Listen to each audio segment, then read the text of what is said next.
Pnawn da gyfeillion, croeso cynnes i chi yma i Cymdeithasau 2 ar gyfer sesiwn Llenyddiaeth Cymru'n teithio'r byd, neu Llenyddiaeth o Gymru'n teithio'r byd, neu'r byd yn dod i Llenyddiaeth Gymreig, neu awduron a chyfieithwyr Cymreig yn mynd ac yn derbyn cyfnewid seneddol rhwng Cymru a'r byd hefyd. Felly, da ni falch iawn o felly trefnu'r sesiwn yma pnawn 'ma drwy Cyfnewidfa Lên Cymru a Llenyddiaeth ar draws Ffiniau.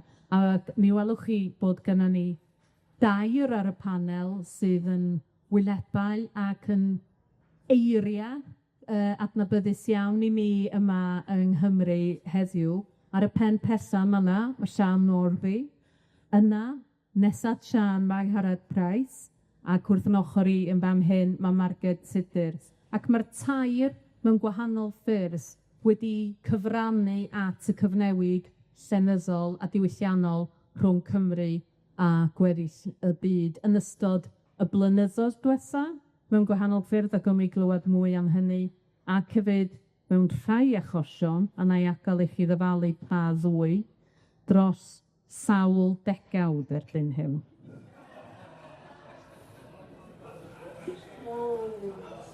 Fel da ni deud y maes cyfieithu llenyddol, mae'n cymryd 6 wsos i wneud gin, mae'n cymryd 15 mlynedd i wneud whisky. A da ni'n rhedeg bar llawn. Cyn fi holi'r panel am 'u profiadau ac ella am sut ma' cyfnewid diwylliannol ymwneud efo awduron neu gyfieithwyr o ddiwylliannau seneddol eraill yn y byd, sut ma' hynny'n effeithio ar 'u datblygiad nhw fel pobol, fel awduron, sut ma'n effeithio 'u gwaith nhw, sut ma'n effeithio i'w rôl nhw fel mentoriaid, neu fel darlithwyr y maes gwenu creadigol, a hefyd ella sut ma' hynny'n effeithio i canfyddiadau nhw fel darllenwyr hefyd. Cyn i ni fynd at hynny, swn i'n licio jyst mynd â ni ar daith fer yn ystod yr hyn sydd wedi digwydd yn ystod y flwyddyn dwytha falle, rhai o uchafbwyntiau o ran y cyswllt yma rhwng y byd seneddol Cymreig a y byd seneddol a chynulleidfaoedd a chyhoeddwyr mewn gwledydd eraill.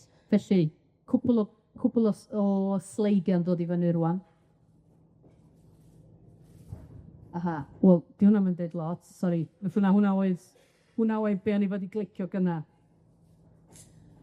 Mi welwch chi ma'n neud rhai cyfieithiadau diweddar o'r Gymraeg. Ma'n da gweld Angharad yma hefyd a'r cyfieithiad yma drwy melyn bapur. Dwi'n meddwl bod melyn bapur yn ymddangosiad, wel, ma' 'na groeso mawr wedi bod i greu melyn bapur, a dwi'n meddwl bod ni'n Cyfnewidfa Lên Cymru yn arbennig o ddiolchgar i'r bobol sydd wrthi yn fanna, yn trio gweddnewid y ffordd ma'r patrwm cyhoeddi yn gweithio yng Nghymru. Da ni'n gwybod bod 'na chydig bach o anialwch cyhoeddi cyfieithiadau i'r Gymraeg wedi digwydd ar ddechrau'r ganrif yma, ond da ni'n gweld bod y patrwm yna'n newid. Ond mwy am hynny yn y funud hefyd. A mi welwch chi, da ni'n gwybod am lwyddiant Steddfod Glas Nebo yn cyrraedd ymhell dros 12 o ieithoedd erbyn hyn, a'r rhai diweddara yn cyrraedd ni fyma. Nid fi ydy'r person i siarad am y cyfieithiad i'r Rwsieg yma'n hyn. Mae Ned efo ni, felly ni all Ned yn sicr roi 'i farn ar y cynnwys yn ogystal yn y cyfieithiad ag ati. Ac ar y pwynt yna, jyst i di gymryd mantais o gael egluro, wrth i ni gefnogi cyfieithiadau i ieithoedd eraill o waith senorion o Gymru, yna mi ydyn ni yn gofyn i'r cyhoeddwr am sampl cyfieithu, ac mi ydyn ni hefyd yn rhoi'r sampl yna allan i ddarllenydd annibynnol mwyn gallu edrych ar ansawdd y cyfieithiad, ac ydyn ni'n gallu arddel yr ansawdd honno. Achos mor amlieithog ydyn ni, ynde, i gael brolio, ynde, gan fod Ned, wrth gwrs, ar y panel dyfarnyn fyna. Mor amlieithog ydy'r tîm mewnol, dydan ni fe'n coeth neu beidio yn medru darllen pob iaith. Beth sy'n ma'r rhaid i ni ofyn am help allanol? Ond mae hynna hefyd yn arfer sydd yn digwydd mewn sefydliadau achur sy'n cyfatab i Cyfnewidfa Lên Cymru. Mae hyn yn digwydd ar hyd a lled Ewrop. Dwi'n yn gwybod ynglyn â ymhellach i ffwrdd, ond yn sicr o fewn Ewrop, mi ydan ni yn un o'r cyrff sydd wedi sefydlu ENLIT, sef acronym ar gyfer teitl Saesneg, wrth gwrs, ynde? European Network of Literature in Translation. Felly, da ni yn gosod safona mewn gwirionedd a throsesa ar y cyd ar bobl sydd yn gwneud y math o waith da ni'n neud, dywedwn ni yn Norwy, yn y Ffeindir, ac mewn Hatalonia ac yn y blaen. Fel o'n i dweud, oedden ni croesawu'n fawr yr hyn oedd wedi dod drwy melyn bapur. Mae Marta Lysternig, dwi'n gwybod, wedi bod yma yn ystod yr wythnos, ac yn sicr mae'r rôl fwy fel Marta yn allweddol wrth i ni feddwl ynglyn â sut gall llenyddiaeth o Gymru a gwaith yn llenorion blaena ni a'r llenorion ni sydd yn datblygu crefft, sut mae'r gwaith yna yn cyrraedd cynulleidfa newydd, darllenwyr newydd, ac mewn digwyddiadau i hyrwyddo hynny mewn gwledydd eraill. Allwn ni fynd tan brisio gwerth y cyfieithydd seneddol. Da ni yn trio pwysleisio mynd yn uniongyrchol, ac yn achos Deddflas Netbo, ddedwn ni, mae yna sawl fersiwn wedi mynd yn uniongyrchol, Sbaeneg, Catalaneg i enwi dwy, Pwyleg drwy Marta, ac mae nifer wedyn wedi mynd drwy gyfieithiad anuniongyrchol drwy'r Saesneg, neu yn achos Llyfr Glas Nebo, yr awdur wedi sgwennu'r llyfr o bosib eto yn Saesneg, ac wedyn y cyfieithiad wedi mynd ffordd 'na. Felly, da ni derbyn Saesneg, a Saesneg ydy hi'n bennaf, mae yna enghreifftiau Ffrangeg hefyd yn cael ei defnyddio fel iaith bont i ni, ond ar y cyfan, da ni derbyn cyfieithu drwy iaith bont, ond da ni yn annog ac yn trio pefnogi cystad gallwn ni cyfieithu uniongyrchol hefyd. Mae hwnna yn clymu yr berthynas rhwng y cyfieithydd a'r gwaith, da ni'n meddwl, yr ymrwymiad, falle, i gyfieithu llenyddiaeth o Gymru mewn unigolion, a mae cyfraniad Marta drwy fod wedi bod yn gyfieithydd ar 5 darn o waith llenyddol sydd wedi gyfieithu'n uniongyrchol o'r Gymraeg i'r Pwyleg, yn gyfraniad sylwegol iawn, dwi'n meddwl, i ni fel cenedl ac i'r sîn lenyddol Gymraeg, Gymraeg yn benodol yn yr achos yma. Ops, lle dwi'n mynd nesa? Nifer o gyhoeddiadau yn dod allan, a dwi'n meddwl gall awduron hefyd siarad am eu gwaith eu hunan yn fan hyn, sy'n pontio'r berthynas rhwng Cymru a'r byd. A da ni'n gwybod bod ni hefyd fel unigolion sy'n gweithio mewn meysydd creadigol, neu sy'n gweithio mewn prifysgolion ac yn y blaen, yn ymwybodol o'r llais sydd gynnon ni, o'r rhyddid academaidd sydd gynnon ni, ac o lais creadigol a rhyddid y llais yna, a bod awduron yn llafmeryddion gymaint ar gyfer i diwylliannau, cenhedloedd ac yn y blaen, a da ni'n gwybod rôl fleisel sydd gan awduron mewn cymdeithasau fel Pen, sydd yn cwffio dros ryddid mynegiant, ryddid barn, amrywiaeth ieithyddol, llais merchaid, llais awduron yn y carchar ac yn y blaen, a da ni'n gwybod bod yna nifer o awduron yn cyfrannu ni o gyrchol at wleidyddiaeth yn yn gwlad ni. A mae'n bwysig bod ni'n cael cyfleoedd i wneud hynny. A mae'r wythnos yma hefyd yn enghraifft o sut mae angen i'n lleisio ni gael eu clywed o fewn y cyfryngau, ac mae'n gwestiwn yn dydi, pwy sy'n gosod y rheola ar gyfer hynny. Dyma ni chydig bach o lyniau yn olrhain rhywfaint o'r digwyddiadau digwyddodd yn ystod y flwyddyn, ond yn hytrach na bod fi'n siarad gormod yma'n hyn, dwi'n meddwl bod fi'n mynd i gychwyn falle fo Marged, achos dwi'n gwybod bod Marged wedi cymryd rhan mewn nifer o weithgareddau sydd wedi trefnu gan Cyfnewidfa Lên a Llenyddiaeth ar draws Ffiniau. Ac yn ytrach na bo fi'n aralleirio, dyma mai basio ata ti i roi dy diweddariad o be wyt ti wedi bod yn 'i wneud. Diolch yn fawr, Elin. Ia, nôl yn mis Tachwedd, o'n i'n ddigon ffodus o gael mynd i dyn newydd am benwythnos, ac o'na 6 bardd benywaidd yn sgwennu mewn ieithoedd Ewropeaidd yn dod at ei gilydd.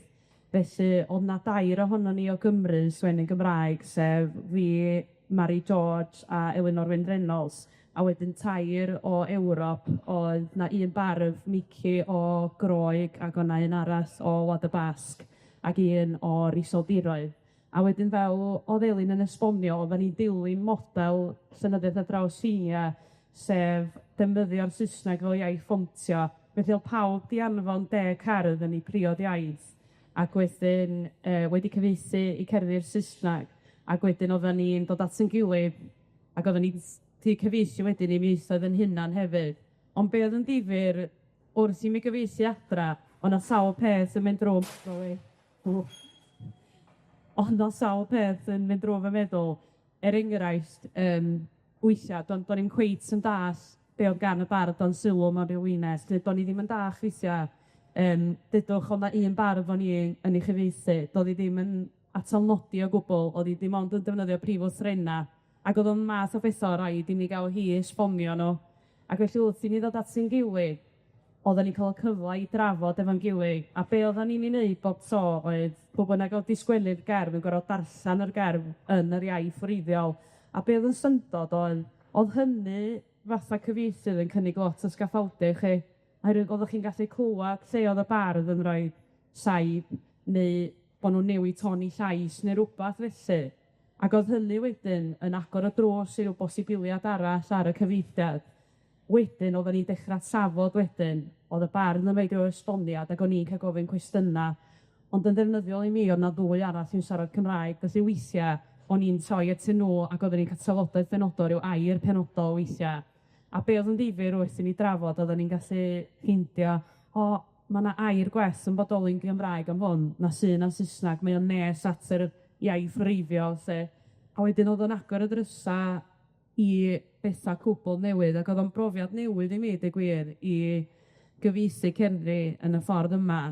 A wedyn, mes i ddigon ffodus wedyn o ga'l Angharad fel mentor i mi i gyfieithu yng nghyfrol i mynd, a wedyn o'n i'n cyfieithu ryw 6 cerdd ar y tro, dwi'n meddwl, wedyn yn ca'l sgwrs efo Angharad bob pnawn dy Mawrth, ac oddwn i'n mynd drwyddyn nhw, a ma'r profiad yna 'di bod yn wirioneddol, ma'n werth y byd i fi go iawn, oherwydd o'dd Angharad 'di dysgu mi, wel, yn amlwg pan o'n i yn Hynnewydd, o'dd o'n anoddach yr ydych chi yn delio efo gwaith rhywun arall. Enghraifft, yn achos yr bardd o Wlad Groeg, mi o'n i isio roi atol llawn i fewn weithia', ond o'dd hi'n deud na, plis, paid â gneud. A mod i isio gneud, nes i barchu i phenderfyniad hi, ond efo Angharad, yn amlwg am maneiria fi oddan nhw, o'n i'n cael chwara mwy efo'r peth, a tynnu mwy ar lastig y geiria', a weithia' oedden ni'n penderfynu, o diom ga'l gwarad ar y gair hwnna'n gyfan gwbwl yn Saesnag, neu diom newid y llinell yn llwyr. Ac hefyd, mi nes i ffeindio bo' 'na lawer o wenditha yn y cerddi gwreiddiol gen i drwy cyfieithu nhw, a ia, o'dd hynny yn brofiad chydig bach yn anodd, ond o'dd o hefyd yn ddefnyddiol, oherwydd o'n i'n gallu gweld, dim dyna y gair. O'n i isio, dwi'n sylwi wan o'n neud yn Saesnag, dwi 'di neud camgymeriad, ond o'dd hynny rhy hwyr. A wedyn, wedi hynny, o'n i ddigon ffodus i ga'l mynd i Riga ac i wyl farddoniaeth Page Break ydyn efo, a ma'n wyl rhyngwladol, ac yn fanna o'n i efo ryw 15 bardd arall ar draws y byd, a ma' hwnna 'di fod yn brofiad gwefriol i mi. Oddan nhw'n feir byd enwog. Enghraifft, un bardd o'dd efo ni o'dd Ilya Kaminski, dwi'm yn gwybod os 'dach chi 'di clwad amdano fo, ond mae o'n fardd eithriadol enwog o Wcrain a bellach yn byw yn America. A ia, o'dd eitha wahanol i mi, oddan nhw'n beirdd oeddan nhw. Enghraifft, oddan nhw'n gofyn i mi ar y dydd Sadwrn ola, be' ti'n neud nesa wan? O, dwi'n 'di gwaith dydd Llun. beir fodda nhw, oedden nhw jyst yn mynd o un preswyliaeth i llall. Ac oedden nhw'n gofyn i mi be se ti'n gweithio rhywbeth penodol o be di'r prosiect?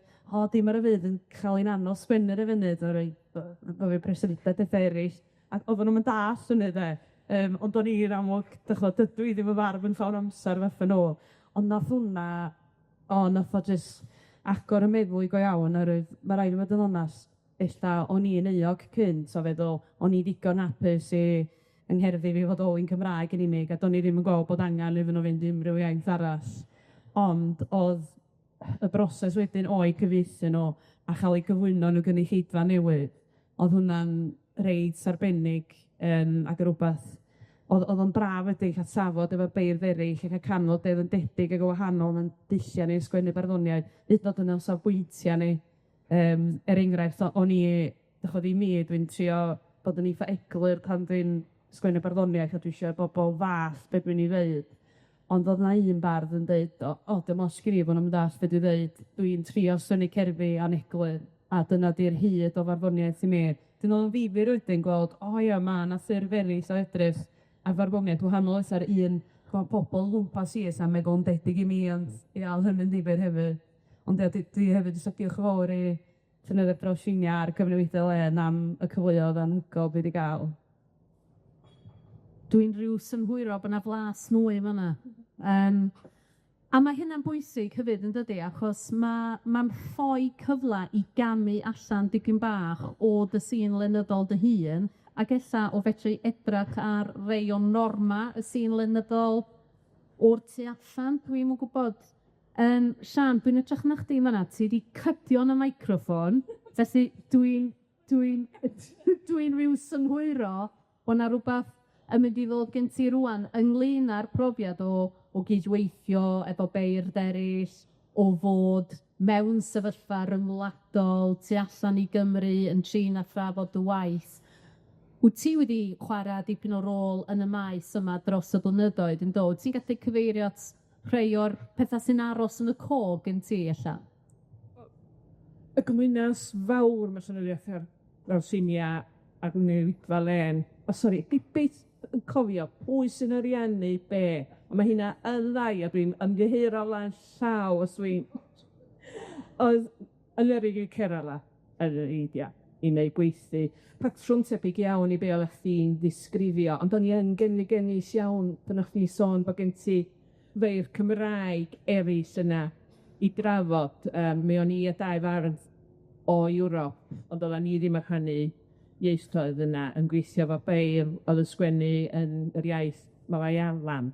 Ac o hynny dda, dwi'n cofio mewn rhyw banel cyn hyn o rywun yn gofyn, i pa iaith so ti'n licio gweld eich gwaith di cael ieithu? A nes i dweud, swn i'n just licio o weld o'n ymddanos mewn rhywbeth lle dwi ddim yn dall y wyddor o gwbl. A mi gyda'n ymunia. A mae, os ydych chi ddim yn gyfarwydd, just googlwch chi pan ywch chi yma, mae ffont eithriadol o dwls ydy. Is i gweithio, fatha chdi'n deud, efo'r beirdd o'ch yn ochr yn gallu gofyn, ydy o'n bwysig bod y blodyn yna'n aros yn rhosyn, neu ydy'n iawn i mi ddefnyddio rhywbeth arall. A weithio, oedd ydy unrhyw flodyn iawn, neu ond dim o'n bwysig oherwydd oedd o'n rhywbeth. O hynny yn wych. Dwi'n meddwl mae gwahaniaeth y newid mawr na ffai mi. Mae mi'n dindia, os ydych chi'n dindia ar eich gwyliau yn ailosod pob peth, beth bynnag. Ond oherwydd bod ni yn genedl fach dros nesa i Lloegr, da ni'n cymharu'n hunan yn ddeuol iawn Cymru. A da ni'n meddwl mae gweddill y byd ydy Lloegr a Saesneg. A mae unrhyw beth sydd yn chwalu hwnna'n yn penna ni mor werthfawr.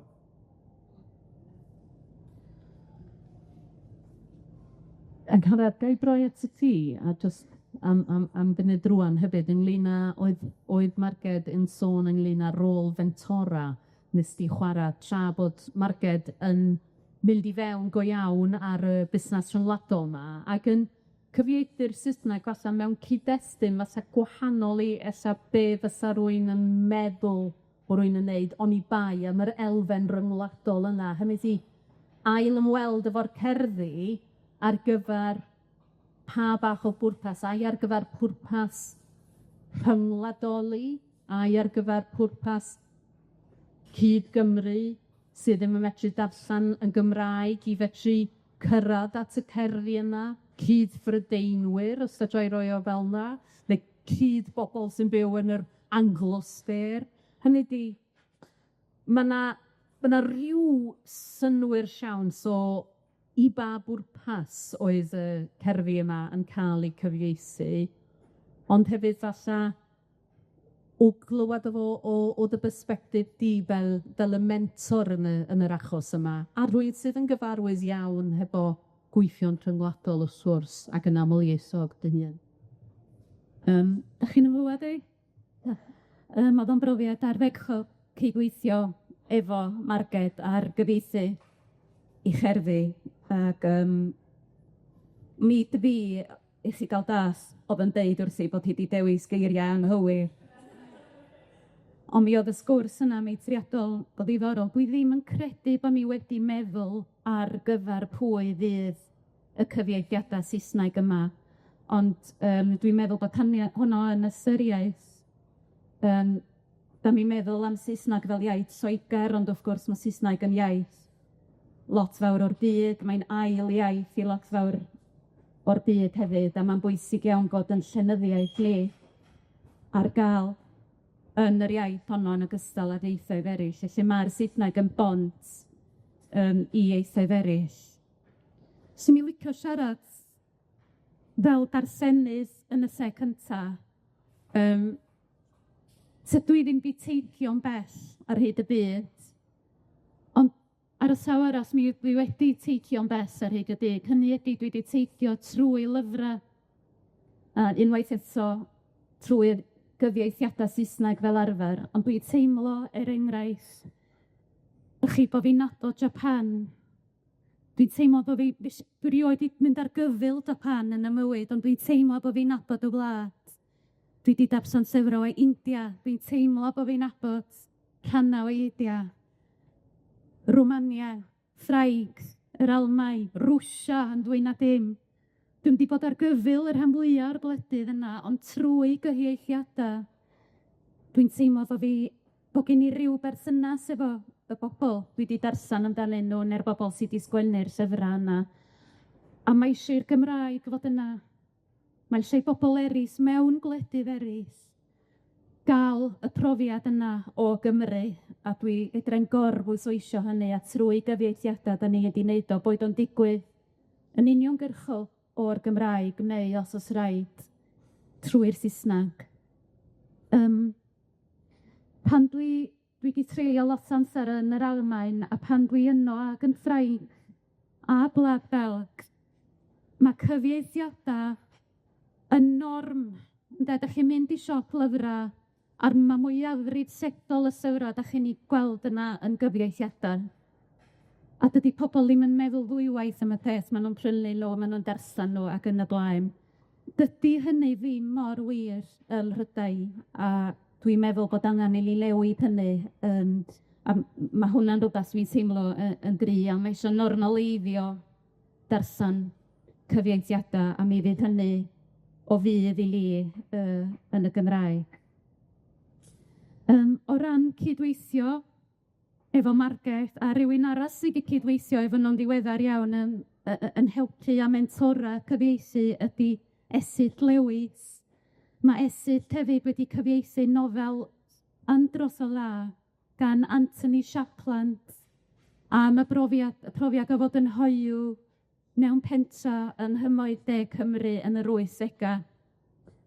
Room Above a Shop ydy enw'r nofel, mae'n wych. Mi oedd Anthony Shapland yn awyddus i gael cyfieithiad Cymraeg o'r nofel honno. A mi ofynnodd o Esyll Lewis i wneud hynny, a mi nes i gydweithio efo Esyll ar y cyfieithiad, ac oedd hwnna yn brofiad anhygoel, achos mewn ffordd mi oedd na, heb i Anthony, sydd ddim yn Gymro Cymraeg heigl, heb iddo fo sylweddoli, mi oedd na is-destun Cymraeg i'r nofel yna nad oedd o'i hun fel awdur ddim yn ymwybodol ohono fo. A trwy'r broses o gyfieithu y nofel i'r Gymraeg, mi ddoth iaith aros y nofel nad oedd yr awdur ei hun bron ddim yn ymwybodol fel hynny allan, nad oedd hwnna'n ofnadwy o ddiddorol, a mae cyfieithiad esyllt yn ffantastig. Trwy gyfieithu nofel Saesneg o Gymru i Gymraeg, mae hi wedi lledu gorwelion llenyddiaeth Gymraeg. A mae hwnna wedi bod yn brofiad anhygoel o gyfoethog, ac o'n i teimlo'r un fath efo gwaith Marged. Trwy ddod â'r Gymraeg i mewn i'r Saesneg, mae'r iaith Saesneg yn cael ei chyfoethogi, mae'n cael ei newid, mae'n cael ei thrawsffurfiol. Ond ar yr un pryd, mae'n broses ddwy ffordd, mae'r iaith wreiddiol yn newid hefyd pan mae'n cael ei chyfieithu. Mae fatha sa hi wedi dod i gysylltiad efo rywun newydd, efo iaith newydd. Fasa bod ei phersonoliaeth hi faca sy'n digwydd i ni gyd os am i siarad efo rywun o wlad arall. Da chi'n cofio yn y cyfarfyddiad yna, mae o'n eich newid sy dipyn bach. A trwy gyfieithu o'r Gymraeg hefyd, mae o'n nid yn unig yn llesol i ni o ran yn profil, o ran yn economi, o ran twristiaeth. Mae o'n llesol i'r Gymraeg ei hun. Mae hi'n ei ddifedu. Mae hi'n dod yn iaith wahanol o gael i chyfieithu, o homi fel petai, ynde. Wedyn, mae'n broses gyfoethogol hynna da chi'n cyfieithu o'r Gymraeg neu i'r Gymraeg. Mae yna gymaint o fu. Sori, dwi heb ateb y cwestiwn o gwbl, Elin. Dydy, na neud un gwaniath o gwbl. Ond Sian, mae Angharad yn sôn am broses ddwy ffordd, yn dydi? Aw ti di bod ar ddau ben y daith, ar ddwy ochr y ffens, ar bob tŷ yn y broses yna, yndo? Ti di cyfieithu gwaith pobl eraill, mae dy waith y hun wedi gyfieithu, ti nôl ac ymlaen yn y broses yna. Ac be fysa ti'n deud ynglyn â sut mae hynny yn effeithio ella dy grefft i fel cyfieithydd, neu sut wyt ti'n darstan dy waith yr un yma yn y tŷ hwn newydd i gyfieithu weddol ddiweddar gyn Sue Walton a di gyhoeddi spel ar oed ti sgwemmu'r llyfr yna, yn dydi? Ac wedyn ail ymweld o bosib efo'i chyfieithiad hi o'r llyfr, a sut wyt ti'n gweld y llif yma yn ôl ac ymlaen, a sut ma'n effeithio na chdi fel awdur a chyfieithydd yn benna? Un peth dwi falch yn efo'n bersonol ydy bod fi wedi dechrau ar y ochr i'r fesg nes i ddechrau fel cyfieithydd. Oherwydd cyfieithu pitching, cyfieithu hunangofiansion Sam, er enghraifft, yn fwy diweddar, cyfieithu cerddi efo Arbor Segdin a Afonydd. Oherwydd o fi gyn ei hynna, o hynna wedyn yn gadael i ni bod wrach y fwy cyfforddus yn rhoi rhyddid i Sue neu be oedd isio, a di gyfieithu'r eraill. Mae yna gerddi newydd gael eu cyfieithu gen Robert Benhinig ddiweddar, felly mae hynny'n cymryd dilfder, coiwch, edrych cerddi Robert. Mae nhw'n dod yn ôl yn gerddi'r gwych, ond mae o'n profiad saith bangen i'r perllenog ymlecio a bod â ffydd. Ac am bod fi wedi dechrau o'r ochr oedd yn gofyn am y ffydd hwnna, dwi'n gallu rhoi o hefyd gobeithio. O ran fi fel sgwennwr, yr unig beth sydd gyda i ofn ac wrach bod o fwy o beryg efo sgwennu barddoniaeth ydy dwi byth isio mynd i'r pwynt lle dwi'n cadw hanner plist ar gyfer how will this sound in English. Dwi'n meddwl bod angen i ni bod yn wyliadwrus iawn bod hynna ddim yn digwydd i'r un yna ni. Ti'n nodio fanna, Marged, ti'n cydweld efo hynny ac yn wedi cael y profiad diweddar o ail ymweld efo dy gerddi, a oedd na ryw dinc beth ti'n sôn yn gallu newid ambell i beth yn fama, a'i gwella nhw o bosib, ynde, mewn ffordd. Ac wrth gwrs wyt ti yn dy waith, fel o ti'n sôn yn gynharach, wyt ti'n ti'n yn far proffesiynol, ti'n yn cael mynd o un preswyliad i'r llall, achos fysa chdi yn blawd iawn, fysa gen ti'n pres i sgidia, heb sôn am dim pres i sana, fel heddiw. Na, ond da ni'n gwybod bod y fuddsoddiad sydd i waith creadigol, gwaith celfyddydol, i ddiwylliant yng Nghymru, ddim mor uchel a dylai fo fod wrth i ni ystyried poblogaetha tebyg, poblogaetha dwyieithog tebyg, amlieithog tebyg. Mae angen i ni fuddsoddi mwy, fel bod ni gallu cael mwy o gyfleoedd ar gyfer yn beirdd, yn senorion, yn cyfieithyr seneddol ac yn y blaen, am dramodwyr ag ati, i gael nwy o fanteision i fynd i wahanol breswyliadau ac i wahodd pobol yma.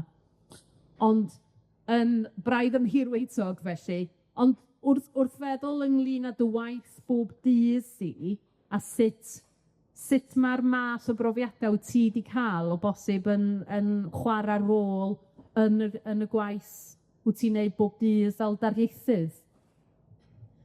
Ia, oedd dilyn y broses o fod yn hynewydd efo'r 6 bardd arall y model cyfieithu yma.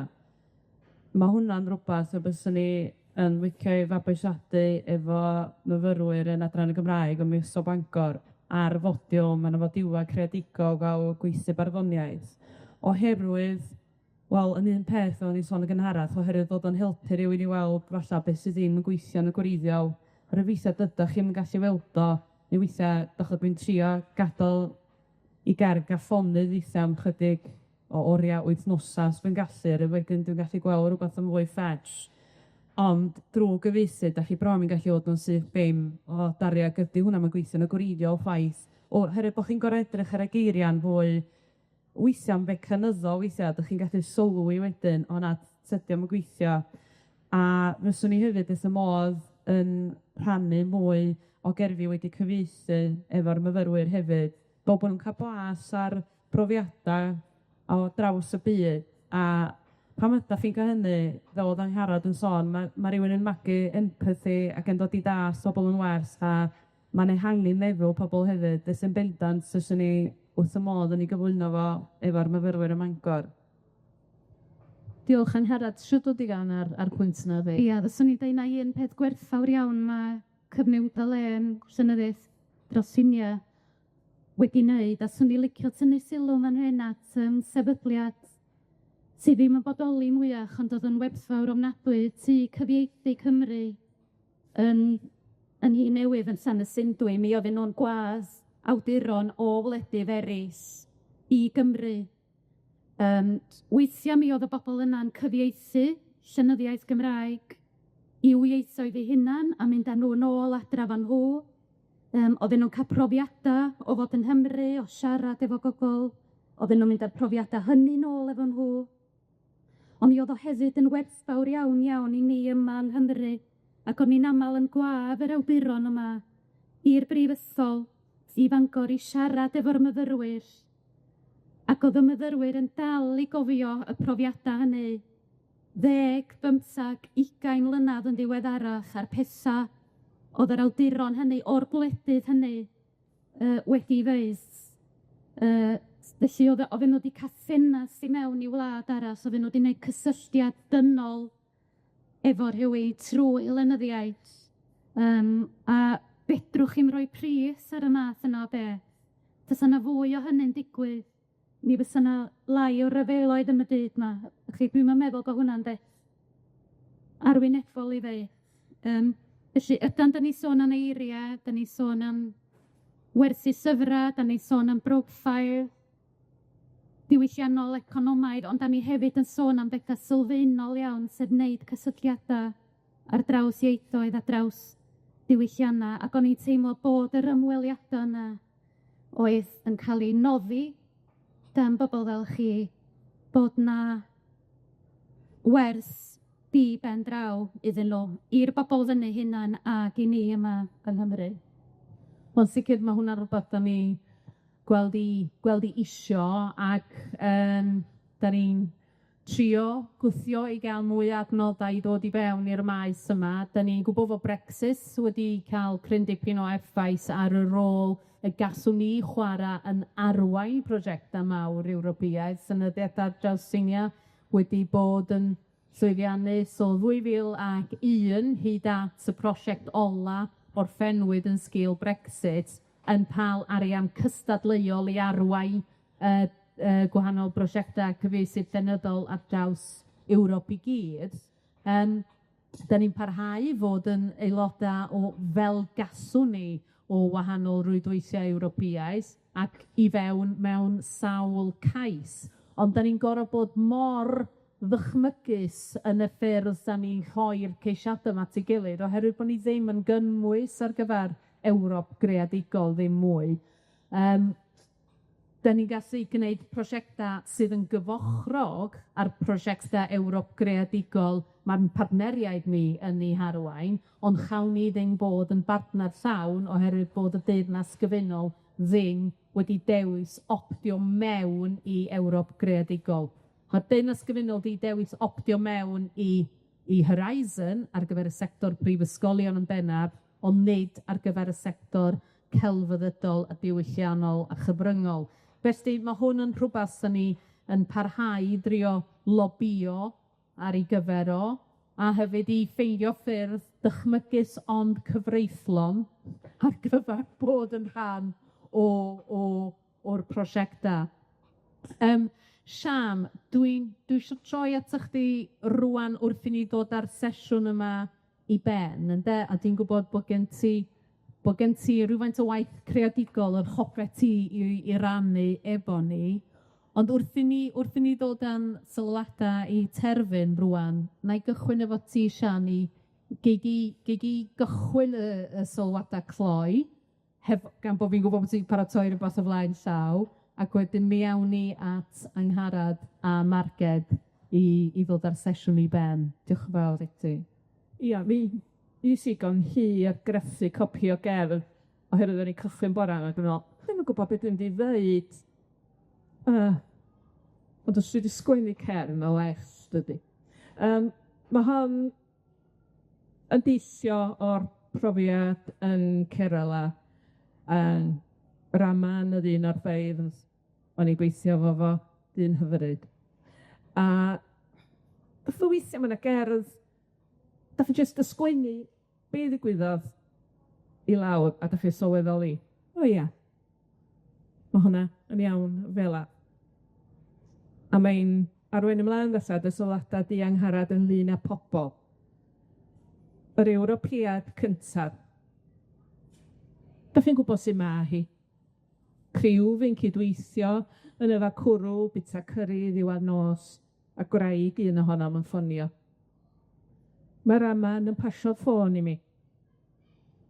Dwi ddim yn ei hadnabod, o'n i ddim ei henw, ond dwi'n cofio ddo ddeud ei bod hitha'n farn, fel ynta.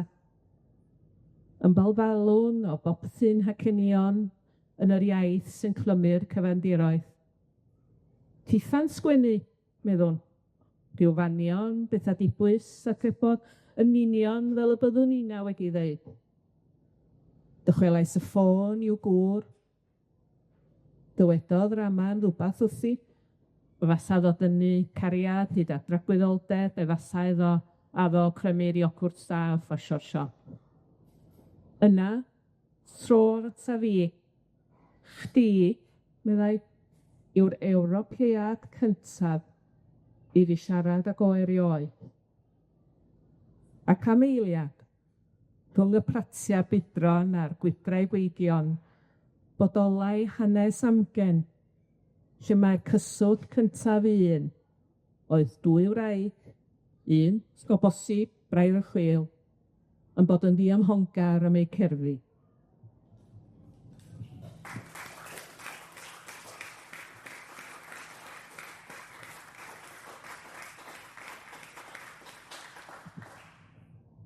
Diolch yn fawr iawn, Sian. Ac wrth i ni gloi rŵan Angharad, gai jyst gofyn i ti roed chydig bach o sylwadau wrth i ni grynhoi neu dod i gasgliada fan hyn. Wel ia, dwi'n meddwl bod o Ma' cyfieithu'n llawer iawn mwy na chyfieithu, ynde, ma'n llawer iawn mwy na symud geiria fel parsal o un iaith i'r llall. Buddsoddiad bach iawn sydd angan i gael enillion na fedrwch chi ddim o'i mesur nhw, sy'n gweithio ar gymaint o lefela gwahanol. A dwi'n meddwl bod angan i wleidyddion Cymru, os oes gennyn nhw unrhyw synnwyr, sylweddoli faint o fydd all ddod i'r wlad yma o fuddsoddi mwy yn y maes yma. Ma' 'na elw ym mhob ffordd i ben graw yn mynd i ddod o roi mwy o chwara teg. 'Dan ni'm yn ca'l degfed rhan o be' ma' gwledydd eryll o'r un maint â ni yn ei ga'l i ariannu'r maes yma, felly mae isio newid hynny. Nâi orffen ar nodyn personol. Ma' 'na nofel dwi 'di sgwennu wedi ca'l ei chyfieithu i ieithoedd eryll. Peidiad neb a meddwl bod angan newid y ffordd 'dach chi'n sgwennu, am be' 'dach chi'n sgwennu mwyn rwsud neu gilydd neud o yn fwy rhyngwladol neu'n fwy derbyniol i'r byd mawr tu allan, achos dwi 'di ca'l ymategion gorfoleddus i nofel sy wedi ca'l ei gosod mewn cwm reit anhysbell yn Ninas Mawddwy o 4 fan byd. Ynde, a pobol 'di dod i wbod am 'yn gwlad a'n diwylliant ni yn India, yn Rwmania, yn yr Almaen, yng Nghatalwnia, trwy gyfieithiad, ac wedi gwerthfawrogi y darlun yna o Gymru ma' nhw wedi ga'l. Felly, melys moes mwy a rhowch fwy o arian i ni. Diolch yn fawr iawn. Ac mi wnawn ni gloi'n fesu go iawn efo chdi, Marged, fel y person sydd falle ar ran gynta'r antur yma. Ac falle gofyn i chdi, be ti'n gweld fel dy obeidion ar gyfer y dyfodol, a'r math o siwrnia cei di fynd arnyn nhw. Ia, dwi'n gobeithio gen i fynd ar fwy o bethau eto, ond o rando ar Angharad yn siarad fan'na, nath o'n atgoffa fi o un peth nath ddigwydd pan o'n i yn Riga, oeddwn ni'n ymweld â solion uwchradd, a wedyn oeddwn ni'n cael yn rhannu grwpiau gwahanol, ac mi nath 4 barod o hwnna ni i ysgol uwchradd, a siarad efo ryw 100 o ddisgyblion pobol ifanc tua haint o 15 oed yn y neuad. A dyma rywun yn gofyn wrthyn nhw, faint ohonoch chi sy'n sgwennu cerddi? A wir dyma ta 90% yn nhw'n rhaid i llaw i fyny. Ac o'n i'n methu credu hynny, dach fo rhywun sy'n mynd rownd ysgolion uwchradd yn neud sesiyna barddoniaeth, a maen nhw'n gallu fod yn eitha heriol. O'n i'n meddwl bod hynna'n rhyfeddol, a o'n 'na griw o ferched ifanc yna, ac o'n i 'di darllen cerdd sy'n ni caniatâd ydi henw i'n Gymraeg, Consent yn Saesneg, a mae hi'n gerdd am ddau mewn perthynas yn cael profiad rhywiol, a mae'r ferch yn dweud na, a mae'r dyn yn dal ati. A nathon nhw ddod ata fi, a oedden nhw mor fwrlymus yn siarad efo fi am y gerdd yma. Ac dwi rioed i gael ffasiwn ymateb ddywa i gerdd o'r blaen. A wedyn y noson hwnna oedden ni mewn yn theatr anferth yn darllen yn cerddi. A mi ddoth yr genod mae gyd i'r noson honno, a nes i ddarllen y gerdd eto, ac oedden nhw'n boeddio o gynulleidfa. A dyma nhw'n dod ata eto wedyn a deud o bod y math yma beth ddim yn cael ei drafod yn agored yn Latria.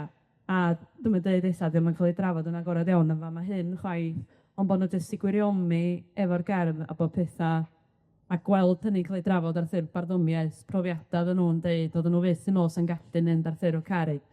A fel oedd Angharad wneud, dyna wedyn ydi gwefr bethau'n cael ei cyfieithu, oherwydd mae pobl yn gallu unieithu efo safbwyntiau gwahanol a dod i ddangos i'w gilydd yn well hefyd, gobeithio. Diolch yn fawr iawn. Diolch yn fawr i'r 2 ohonoch chi am eich sylwadau a'r drafodaeth mewn yma. Mae'n brad iawn meddwl, yn dydi, bod gynnon ni lenorion a beirdd o Gymru sydd yn awchu y berthynas ryngwladol yma, nid yn unig i fynd a'i gwaith eu hunan a llenyddiaeth o Gymru i gyrradd cynulleidfaoedd a darllenwyr eraill yn y byd, ond hefyd i gael y cyfnewid yna ac i dod a gweithio awduron drwy gyfieithwyr eraill hefyd i mewn i'n byd seneddol ni, a thu hwnt i'r byd seneddol, nid i gadw fo dim ond ar gyfer yr awduron, ond i rannu o hefyd hefo cynulleidfa Gymraeg a darllenwyr. Da ni'n lwcus iawn o gael llys Cenadon mor wybodus, mor fyrlymus a mor dreiggar i sylwada. Felly, diolch yn fawr iawn i'r tair ohonoch chi.